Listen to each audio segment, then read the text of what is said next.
کسی کے سامنے جی انہوں نے پیٹرول بم پھینک دیا. بھائی ابھی پیٹرول بم آیا ہے, ابھی تو اور بڑے ہینڈ پرائس کے اور بڑے ہینڈ گرنیڈ آ رہے ہیں, گیس کی قیمتیں, جو ہے مہنگائی کا تو یہ بات یہ ہے کہ ہماری جو حکومت ہے وہ جو بزنس اور کمرشل انٹرسٹ ہے اس کو کنٹین نہیں کر سکتی, کیونکہ ان کی بیسک سپورٹ ادھر سے آتی ہے.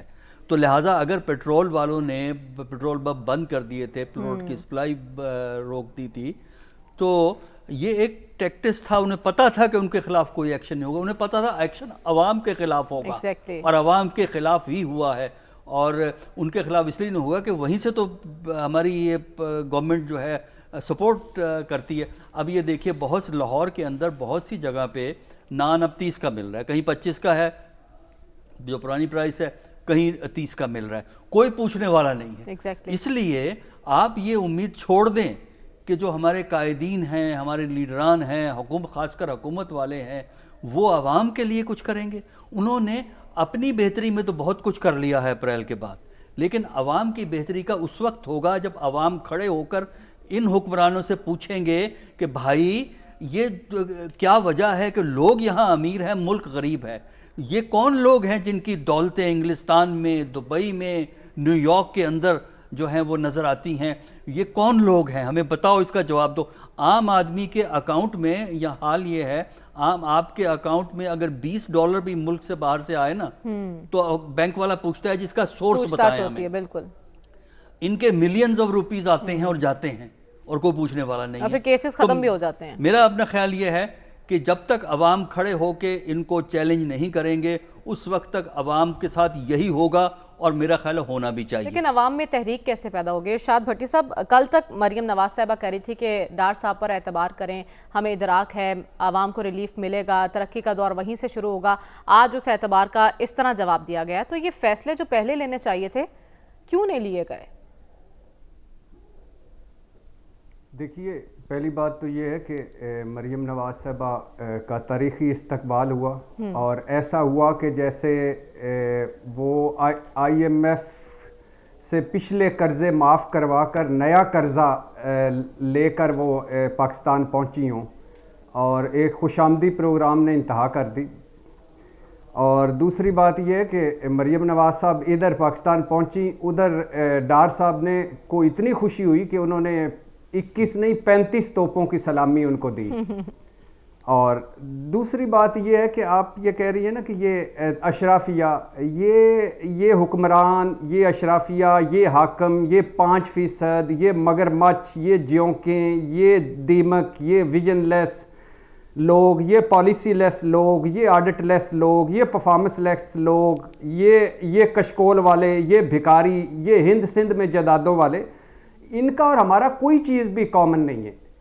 کوئی ایسا نلکا جس سے میں اور بلاول اکٹھے پانی پیتے ہوں, کوئی ایسا بازار جس سے میں اور مریم نواز اکٹھی شاپنگ کرتے ہوں, کوئی ایسا سکول جس میں میں اور زرداری صاحب دونوں لیٹتے ہوں اور BP چیک کرواتے ہوں, کوئی ایسا ہسپتال سکول جہاں ان کے بچے اور میرے بچے پڑھتے ہوں. یہ عذاب ہے ہم پہ جو مسلط ہوا ہے. اور مزے کی بات آپ دیکھیے کہ UAE کے صدر صاحب آئے ہیں, انہوں نے ہماری مدد کی, بہت اچھی بات ہے, اور وہ اپنی ذاتی دورے پہ آئے, اور پھر اب کل اسلام آباد پہنچ رہے ہیں, اور ہمارے اسلام آباد میں چھٹی کر دی ہے. دنیا کا کوئی ایسا ملک مجھے بتائیں جہاں کوئی صدر صاحب آئے ہوں اور مقامی چھٹی ہو. اس سے تو اچھا ہونا چاہیے تھا کہ ہم ساروں کو بھی کہتے, ہم بھی لائن میں لگ کے پھول پتیاں پھینکتے. بات بنیادی طور پہ یہ ہے کہ یہ ان کے پاس کوئی آئیڈیا نہیں ہے, کوئی روڈ میپ نہیں ہے, کچھ بھی نہیں ہے, کوئی پلان, کچھ بھی نہیں ہے. اور کیا کرنا کیا ہے, کچھ بھی نہیں ہے. 3 مہینے بعد آپ نے $8.25 ارب دینا ہے, سال بعد آپ نے $21 ارب واپس کرنا ہے, 3 سال بعد آپ نے $75 ارب واپس کرنا ہے. آپ کریں گے کیا؟ آپ نے اگر آپ یعنی عمران خان کو نائل ہو جائے گا, عمران خان جیل میں چلا جائے گا, PTI ٹوٹ جائے گی, اس کے بعد کیا ڈالر کنٹرول میں آ جائے گا؟ یہ اسحاق ڈار صاحب کا آپ نے یو ٹرن دیکھا. I don't care IMF سے, forgive me IMF تک, I can handle معیشت سے, معیشت اللہ کے ذمہ, اور آنکھوں میں آنکھیں ڈال کر آئی ایم ایف سے بات کرنے سے آئی ایم ایف صاحب جو کرنا ہے آپ کر لیں. کتنے کیا کیا ہے, یعنی یہ وزیر اعظم صاحب کے طیارے میں جو ہم نے ان کو بلوایا اور انہوں نے آ کے کہا تھا, یہ جو ہلکی ہلکی ڈھولکی پر وہاں سے جگتے مارتے تھے ایون فیلڈ سے, اب آ کے کیا کر رہے ہیں؟ کچھ کر رہے ہیں؟ نہیں کر رہے. اور دوسری بات پارٹی یہ کے ہے آخر بات پر یہ کر رہے ہیں نا, یعنی کچھ پارٹی قیادت کی خاموشی ہے اس پر. اس سے پہلے جب مفتاح صاحب ایسے کام کرتے تھے اور ایسے قیمتوں میں اضافہ ہوتا تھا تو مریم نواز کا ٹویٹر خاموش نہیں رہتا تھا. آج ان کا ٹویٹر خاموش ہے. صافی صاحب, کل آپ نے کہا بڑی جاندار انٹری دی ہے مریم نواز نے, آج سلامی مل گئی ہے اس انٹری کی, تو کب تک عوام نے بھگتنا انہیں؟ جب تک جو ڈاکٹر صاحب بتا رہے تھے کہ شعور کی یہی ہماری حالت ہوگی. کل بھی ان کے سامنے جو تھے آپ کے لاہور ہی کے اور پنجاب سے آئے ہوئے قافلے ان پہ پتیا پھول کے نچاور کرتے رہیں, تو جب تک یہ لوگ ان کو سر آنکھوں پہ بٹائیں گے تو ان کے ناز و نخرے تو اسی طرح جاری رہیں گے. اور دیکھیں, میں آج جب اسحاق ڈار صاحب کی پریس کانفرنس کی جب بات ہوئی تو یہی سوچ رہا تھا کہ چلے دیر آئے درست آئی, جو لندن سے ایڈم سمتھ کو نون لیگ والے لے کے آئے ہیں تو ان کو اپنی غلطی کا احساس ہو گیا ہوگا اور وہ شاید اپنے عہدے کو چھوڑ رہے ہیں یا کوئی اور, لیکن انہوں نے اتنی ڈٹائی سے اور اتنی صفاقی سے یہ پیٹرولیم مصنوعات کے قیمتوں میں اضافے کا اعلان کیا کہ نہ تو ان کے ماتھے پہ کوئی شکن, نہ کوئی ماتھے پہ پسینے کے چند بوندے, کچھ بھی نہیں. اور وہ ان کی جوازیں آپ سن لیں تو اس پہ تو آپ سر ہی دھن سکتے. یہ اگر مفتاح بھائی یہ کرتے تو میرے خیال میں تو آج وہ وزیر نہ ہوتے.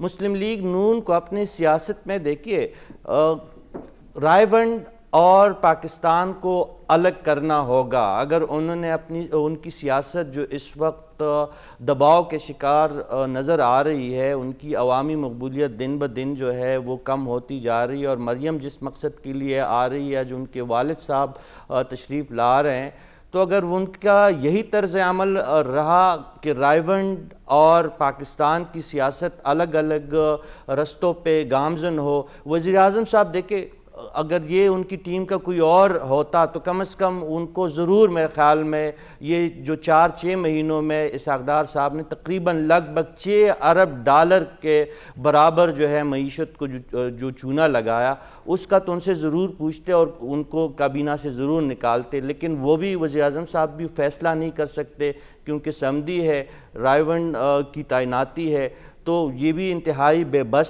وزیر اعظم ہے. مجھے حیرت پی ڈی ایم کی باقی جماعتوں پہ بھی ہے, پیپلز پارٹی بھی خاموش. مولانا فضل الرحمان صاحب جو ہر چھوٹے سے مسئلے پہ ان کے منہ سے جاگ نکلتی ہے, یہ عوامی مسائل یہ بالکل ناقابل برداشت ہے. جو آج کی جو یہ مہنگائی جس نہج پہ جاری ہے, اور یہ صرف پیٹرولیم مصنوعات میں اضافے کی جو بات نہیں ہے, اس سے آگے جائیے, آٹا کہاں پہ پہنچا ہوا ہے اور مزید کہاں پہ جائے گا, جو باقی ضروری اشیاء ہے وہ کہاں پہ جائیں گی. تو آپ 2 دن پہلے آپ ڈالر مافیا کے سامنے لیٹ گئے, آج جو ہے آپ اوگرا نے جو ان کی روایتی ملی بھگت ہے ان کے ذریعے آپ پیٹرولیم مافیا کے سامنے لیٹ گئے. کبھی آٹا مافیا آپ سے قابو نہیں ہوتا. اگر آپ سے نہیں ہوتا تو پھر چھوڑ ہی دیجیے. جس طرح آپ کہتے ہیں کہ اللہ کے رحم و کرم پہ تمام چیزیں ہیں, تو بھئی آپ لوگ کس مرض کی دوا ہے جہاں سے آپ نازل فرمائے ہوئے. اور اس میں ایاز ضمیر صاحب کا بھی بنیادی میں ان کو دوش دیتا ہوں